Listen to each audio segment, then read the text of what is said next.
Olá, sejam muito bem-vindos ao canal IA História. Hoje a gente vai mergulhar na vida de uma das figuras mais polêmicas, mais importantes e, sem dúvida, mais complexas da história do Brasil, Getúlio Vargas. Pensa só, um cara que, por um lado, modernizou o país, criou leis trabalhistas que existem até hoje, mas que, por outro, governou com mão de ferro, fechou o Congresso e perseguiu quem pensava diferente. E aí, construtor da nação ou ditador? É esse paradoxo que a gente vai tentar desvendar hoje. E a grande pergunta que fica até hoje é essa: Getúlio Vargas foi herói ou vilão? Para muita gente, ele é o pai dos pobres, um verdadeiro mito. Para outros, ele foi um ditador oportunista que fez de tudo para se manter no poder. A verdade, como quase sempre, está no meio do caminho. Então, o nosso objetivo aqui é olhar para os dois lados dessa moeda sem paixão para entender o que ele realmente representa para a história do Brasil. Bom, para a gente entender como Vargas chegou ao poder, a gente precisa dar um passo atrás e ver que Brasil era aquele. A gente está falando da República Velha, um país que, para ser bem sincero, estava por um fio. Era um Brasil dominado por poucas famílias, as oligarquias, com uma economia super frágil que só dependia do café e com uma política que deixava a imensa maioria da população de fora. O cenário estava pronto para uma grande mudança. Então vamos lá. Como é que esse quebra-cabeça se montou? A década de 20 foi fervendo. Em 1922, a gente teve a Revolta dos 18 do Forte, um sinal claro de que os militares mais jovens estavam de saco cheio daquela política. Depois, o golpe de misericórdia na economia. A crise de 1929 nos Estados Unidos que fez o preço do nosso café despencar. E, finalmente, em 1930, a política do café com leite, aquele acordo entre São Paulo e Minas Gerais, racha de vez. Era a faísca que faltava para o incêndio começar. E essa imagem aqui, ela é muito poderosa. Depois da Revolução de 30, as tropas gaúchas, lideradas por Vargas, chegam ao Rio de Janeiro, que era a capital na época. E o que eles fazem? Amarram os cavalos no obelisco, bem no centro da cidade. Isso não foi um gesto qualquer, foi uma mensagem bem clara. Acabou a brincadeira, o poder agora é nosso. A República Velha tinha morrido. E a Era Vargas estava só começando. Ok, vamos começar pelo lado que construiu o mito, a fama de pai dos pobres.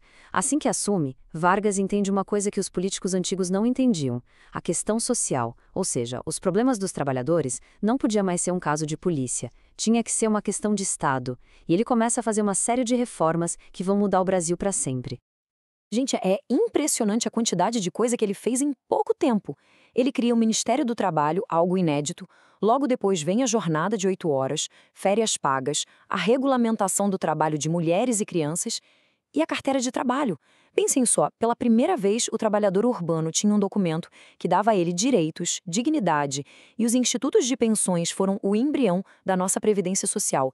Isso foi uma revolução. E o grande ato, a coroação de toda essa política trabalhista, foi a CLT, em 1943. Ele pegou todas essas leis que estavam espalhadas e juntou tudo num documento só.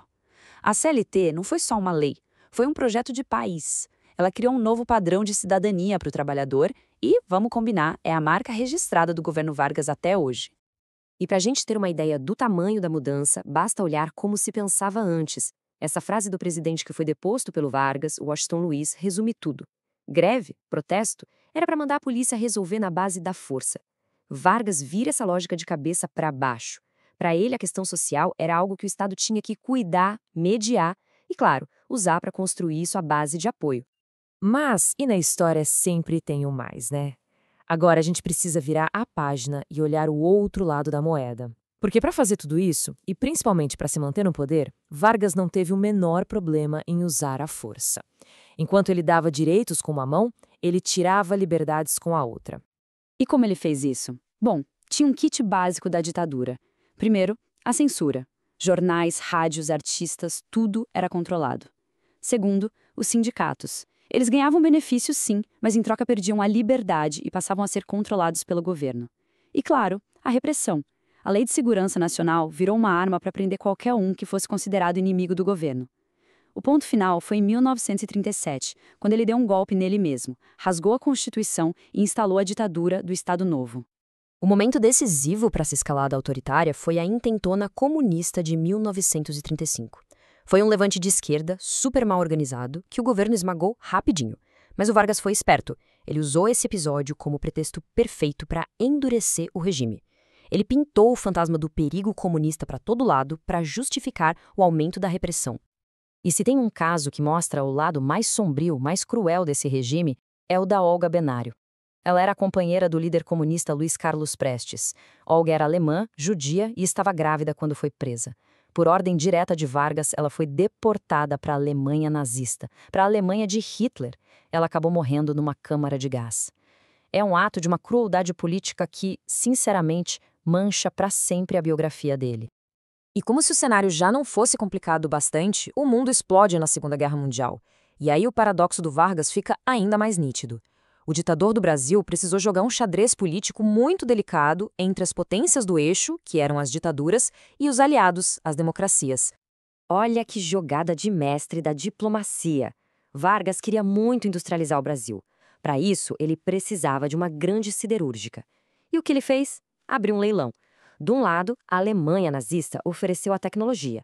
Do outro, os Estados Unidos, com medo de perder influência, vieram com uma proposta melhor ainda: um empréstimo gigante em dinheiro. Vargas ficou com a oferta americana e o Brasil ganhou a siderúrgica de Volta Redonda. Ele jogou com os dois lados e saiu ganhando. E é aqui que a coisa fica irônica, para dizer o mínimo. Depois de negociar com a Alemanha, Vargas acaba se alinhando com os Estados Unidos. E em 1942, a ditadura do Estado Novo declara guerra às ditaduras do eixo para lutar pela democracia na Europa. Pensem nessa contradição. Um governo autoritário, que não tinha eleições nem liberdade de imprensa, mandando soldados para lutar pela liberdade dos outros. Isso ia ter consequências. Naquela época, a maioria das pessoas duvidava que o Brasil fosse mesmo entrar na guerra. Virou até piada. O pessoal falava: é mais fácil uma cobra fumar do que o Brasil ir para a guerra. Pois bem, a cobra fumou. E essa frase virou símbolo da Força Expedicionária Brasileira, a FEB, um símbolo de que o improvável tinha acontecido. E não foi pouca gente, não. A gente está falando de quase 25 mil jovens brasileiros, os famosos pracinhas. Eles foram enviados para lutar nos campos congelados da Itália e lutaram com muita bravura, viu? Conseguiram uma vitória muito importante em Monte Castelo e ajudaram a derrotar as tropas nazifascistas. Enquanto isso, aqui dentro do Brasil, a guerra também era sentida de um jeito bem particular. O governo lançou uma campanha de nacionalização. Falar alemão ou italiano em público passou a ser proibido. Escolas e jornais dessas comunidades foram fechados. Até time de futebol teve que mudar de nome. O Palestra Itália, por exemplo, virou Palmeiras. Foi um processo bem forçado para criar uma identidade nacional única. A guerra acaba, os aliados vencem e o mapa do mundo muda completamente. Mas, para o Getúlio Vargas, a vitória dos outros significou o começo do seu próprio fim. Aquela contradição de ser uma ditadura lutando por democracia se tornou impossível de sustentar. Pensem comigo. Como é que se explica para um soldado que arriscou a vida lutando contra ditaduras na Europa que no país dele ele não pode votar, não pode se expressar? Não tem como. A volta dos pracinhas vitoriosos em 1945 criou uma pressão gigantesca pela redemocratização. O Estado Novo estava com os dias contados. O impacto dele foi tão profundo que, quando a ditadura cai e os partidos políticos voltam a existir, a política brasileira se organiza basicamente em torno de uma única questão: você é a favor ou contra o Vargas? De um lado, o PSD e o PTB, que eram seus herdeiros; do outro, a UDN, que era o grande partido anti-Vargas. Por quase 20 anos, tudo na política nacional girou em torno dele. No final das contas, em outubro de 1945, os militares, os mesmos que o colocaram no poder lá em 30, forçam ele a renunciar. Vargas sai do palácio e volta para o sul. Mas, e olha que coisa maluca, mesmo fora do poder, a influência dele era absurda. Na eleição seguinte, ele apoia o seu ex-ministro da guerra, o Dutra, e o Dutra ganha fácil. Ou seja, Vargas perdeu o cargo, mas não perdeu o poder. Então, no final das contas, a gente volta para aquela dualidade do começo. De um lado, o construtor, o cara da CLT, da Petrobras, de Volta Redonda, que modernizou o Brasil. Do outro, o ditador, o homem do Estado Novo, da censura, da perseguição política. Não dá para a gente escolher um e esquecer o outro. O Getúlio Vargas, de verdade, é a soma dessas duas faces. E a história do Vargas deixa para a gente uma pergunta bem difícil que vale até hoje. Será que vale a pena abrir mão da liberdade em nome do progresso? É um caminho necessário para um país se desenvolver ou é um atalho perigoso que cobra um preço alto demais? Não tem resposta fácil, mas o importante é continuar fazendo a pergunta. Se essa análise fez você pensar, não se esqueça de deixar o seu like no vídeo e de se inscrever aqui no canal para mais debates como este. Muito obrigado e até a próxima.